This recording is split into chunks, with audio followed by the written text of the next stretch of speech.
Бес облысқа әкім болған Бердібек Сапарбаев дүниеден өтті. Сәлеметсіздер ме, құрметті көрермендер?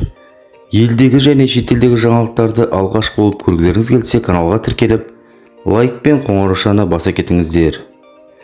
Бүгін еліміздің бірнеше облысын басқарып, үкіметте ұзақ жыл қызмет атқарған Бердібек Сапарбаев 70 жасында дүниеден өтті. 90-шы жылдардан бері түрлі лауазымды қызметте болған Бердібек Сапарбаев еліміздегі 5 облысты басқарған жалғыз шенеунік еді. Ол Қызылорда, Түркістан, Шығыс Қазақстан, Ақтөбе, Жамбыл облыстарының әкімі болды. Сонымен қатар 2 рет еңбек және халықты әлеуметтік қорғау министрі, 2 мәрте үкімет басшысының орынбасары қызметіне тағайындалған.